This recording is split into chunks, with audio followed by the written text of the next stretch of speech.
E se a chave para a paz interior não estivesse numa terapia nova, mas num texto de quase 2000 anos? Hoje a gente vai mergulhar num antigo segredo que promete contentamento, não importa o qual caótica a vida possa parecer. Vamos começar falando de ansiedade. É aquela voz inquieta na nossa cabeça, sabe? A preocupação que parece ser uma constante. O mais interessante é que o texto que vamos analisar hoje não trata isso como uma falha moderna, mas sim como uma das lutas mais essenciais da experiência humana. Agora, vamos parar e pensar nisto. E se fosse possível estar genuinamente contente, não importa a situação? Tanto nos picos de alegria quanto nos vales de dificuldade. Essa é a promessa audaciosa que o texto de hoje nos convida a explorar. A nossa fonte é a carta do apóstolo Paulo aos Filipenses, lá no capítulo 4. E é aqui que a coisa fica interessante. Ele não diz que aprendeu um segredo. A palavra que ele usa é que foi iniciado nisso. Vamos decifrar o que isso realmente significa. Bom, o texto já deixa claro logo de cara: a paz não é algo que simplesmente acontece. É o resultado de uma luta, um conflito interior bem ativo contra a força da ansiedade. E aqui a fonte desenha uma linha bem clara no chão. De um lado, a ansiedade, que nos puxa para baixo, que atrapalha. Do outro, a moderação, que é vista como expressão de uma vida conectada a algo maior. Não são só humores diferentes. Segundo o texto, são duas formas fundamentalmente opostas de existir. Então, se a ansiedade é o inimigo, qual é a arma que o texto nos oferece? A resposta é uma única virtude, mas uma virtude surpreendentemente poderosa: a moderação. E olha, a definição de moderação aqui pode surpreender. Não se trata de fraqueza ou passividade, não. É uma força calma, a habilidade de ser razoável e, o que é crucial, a capacidade de encontrar contentamento mesmo quando não se tem tudo aquilo que se acha que merece. O que é fascinante é que o texto não vê a moderação como uma virtude isolada.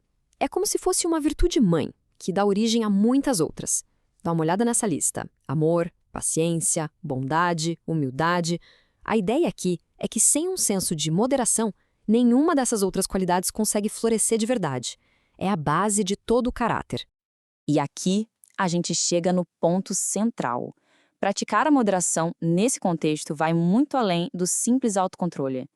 É visto como uma forma de viver que reflete o caráter de Cristo, que é apresentado como a personificação de todas essas virtudes juntas. Certo, já entendemos o conflito e a virtude necessária. Mas como isso funciona na prática? Como se chega nessa paz que o texto promete? A fonte nos oferece um caminho muito específico. O caminho proposto é a oração, mas veja só como ela é estruturada. Começa com uma decisão consciente: não vou me entregar à ansiedade. Depois, a ação de levar as preocupações a Deus. A oração e a súplica são as ferramentas. E, finalmente, o ingrediente que o texto considera essencial: a gratidão. É ela que muda toda a perspectiva. E o resultado prometido? Está todo encapsulado nesta citação, que é o coração da promessa. A ideia de uma paz que excede todo o entendimento é muito poderosa. Não é uma paz que depende da lógica das nossas circunstâncias, mas algo que transcende isso e age como uma proteção para o nosso interior. A fonte usa uma metáfora militar muito forte aqui. A paz de Deus não é passiva. Ela guarda, ela patrulha. Ela age como uma sentinela, um soldado de elite que protege ativamente o nosso interior da invasão da ansiedade e da preocupação. Então, o que acontece quando a mente está protegida por essa paz sentinela? O texto sugere uma consequência natural. O foco dos nossos pensamentos começa a mudar para um lugar mais positivo. A mente em paz, então, começa a se ocupar com o que é verdadeiro, respeitável, justo. E aqui está a chave. O texto não diz que é preciso pensar nessas coisas para ter paz. Ele diz que, uma vez que se tem a paz, esses pensamentos são o resultado natural. É uma inversão bem importante. Chegou a hora de juntar todas as peças: a luta contra a ansiedade, a virtude da moderação, o caminho da oração, a paz que guarda. Tudo isso converge para o clímax, para a revelação do segredo que Paulo afirma ter finalmente desvendado. A linguagem usada aqui é fascinante. Ele não diz que descobriu ou pensou em algo. Ele diz que foi iniciado, como se tivesse entrado para uma sociedade secreta e aprendido seus princípios mais profundos. Isso cria uma baita expectativa para o que está por vir. E assim chegamos à pergunta de US$ 1 milhão. Depois de todo esse caminho, qual é o segredo?